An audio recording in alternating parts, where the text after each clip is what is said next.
अभी कुछ दिन पहले एक पेपर लीक हुआ था, उसकी जांच ठीक से हो भी नहीं पाई कि एक और पेपर लीक हो गया। आखिर ये वैकेंसी निकाली क्यों जाती हैं जब पेपर लीक ही होना होता है? क्योंकि गरीब बच्चे तो सरकारी नौकरी के लिए बने ही नहीं हैं। सरकारी नौकरी के लिए तो सिर्फ अमीर बच्चे बने हैं जो कि पेपर खरीद सकते हैं।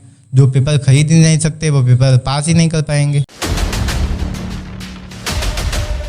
क्योंकि ना तो ये गरीब बच्चे इतने महंगे महंगे पेपर को खरीद पाएंगे जो कि लीक होता है, और ना ही उसे पास कर पाएंगे।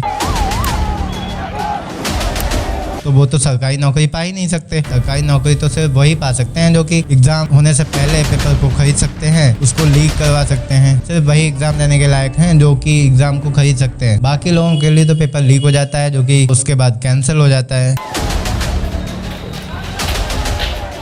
इसीलिए कहता हूँ कि अगर पेपर लीक ही करना है तो पहले ही एक एक वैकेंसी सबको बेच दो। जो खरीदना चाहेगा, जिसके पास पैसे होंगे, जो इतना अमीर होगा, वो एक वैकेंसी खरीद लेगा अपने बच्चों के लिए के अंदर तोड़फोड़ की गई और बन जाएगा सरकारी अफसर। एक वैकेंसी खरीद पाएंगे जो लाखों रुपए में बिकती है, 20 लाख 30 लाख रुपए में, और ना इनके बच्चे सरकारी अफसर बन पाएंगे जो कि सवाल पूछ सकें आपसे। इसीलिए कहता हूँ कि जब पेपर लीक करवाना है उससे अच्छा है आप सरकारी नौकरी की सेल लगा दो। भैया 20 लाख रुपए दो,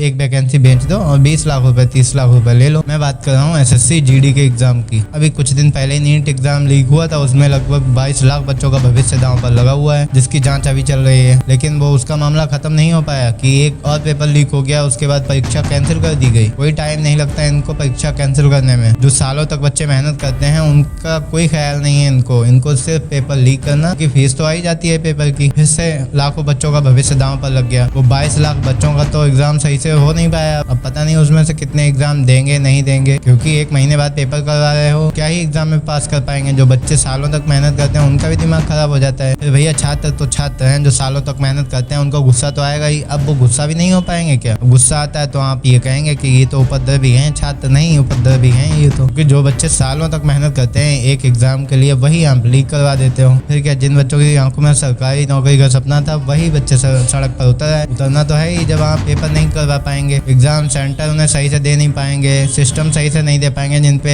एग्जाम होता है। ऑनलाइन तो कर दिया आपने कि एग्जाम ऑनलाइन होगा ऑनलाइन होगा ऑनलाइन होगा, लेकिन जिस पे होगा वो तो सही से दो, उनको सिस्टम तो सही से दो, सही से उनको व्यवस्था दो जिसके लिए वो फीस देते हैं। एग्जाम कैंसिल होने के बाद लाखों बच्चे सड़क पर उतर रहे, वही बच्चे हैं ये जो जिन्होंने पेपर नहीं खरीद पाया। जिसके बाद प्रयागराज और कानपुर में भारी बवाल हो गया। बवाल तो होना ही है। कुछ छात्रों ने आरोप लगाया कि एग्जाम शुरू होने से पहले ही उनके उत्तर सोशल मीडिया पर पोस्ट किए जा रहे थे, मतलब प्रश्न नहीं आ पाया, उत्तर पहले से ही घूम रहे हैं उनके पास। ऐसे पेपर लीक होता है। ऐसा सिस्टम है हमारा एजुकेशन सिस्टम। कांग्रेस जनता पार्टी के संस्थापक अभिजीत दीपक ने जो मांग की थी शिक्षा एजुकेशन मिनिस्टर के रिजाइन देने की, वो एकदम ठीक थी। अगर आप एग्जाम नहीं करवा सकते तो आपको क्या फायदा है एजुकेशन मिनिस्टर बनने का? ऐसे ही देश चल जाएगा। ऐसे ही हम लोग पढ़ाई तो कर ही रहे हैं। एक वीडियो में साफ देखा जा सकता है कि जिन बच्चों ने पैसे चुकाए होंगे वो बच्चे पहले से एग्जाम दे रहे थे, और उसी मीटिंग में एग्जाम होना था। आधे बच्चों का तो शुरू भी नहीं हुआ था। आधे बच्चे मतलब गेट के बाहर, आधे बच्चे गेट के अंदर एग्जाम दे रहे हैं। ये कहाँ का सिस्टम है भाई? कब तक सुधरेगा ये सिस्टम? आप ये बता दीजिए, रिटर्न में दीजिए कि आगे से कोई भी एग्जाम लीक नहीं होगा। तब तो आप कुर्सी बचाइए अपनी, नहीं तो आप रिजाइन कर ही दीजिए। कोई भी एग्जाम करवाने से पहले आप एक बार रिटर्न में दे दीजिए कि कोई भी एग्जाम आगे से लीक नहीं होगा। अगर लीक होगा तो उसकी जिम्मेदारी मैं लेता हूँ, मैं रिजाइन कर दूंगा। नहीं अगर आप ये ले सकते तो आप रिजाइन कर ही दीजिए।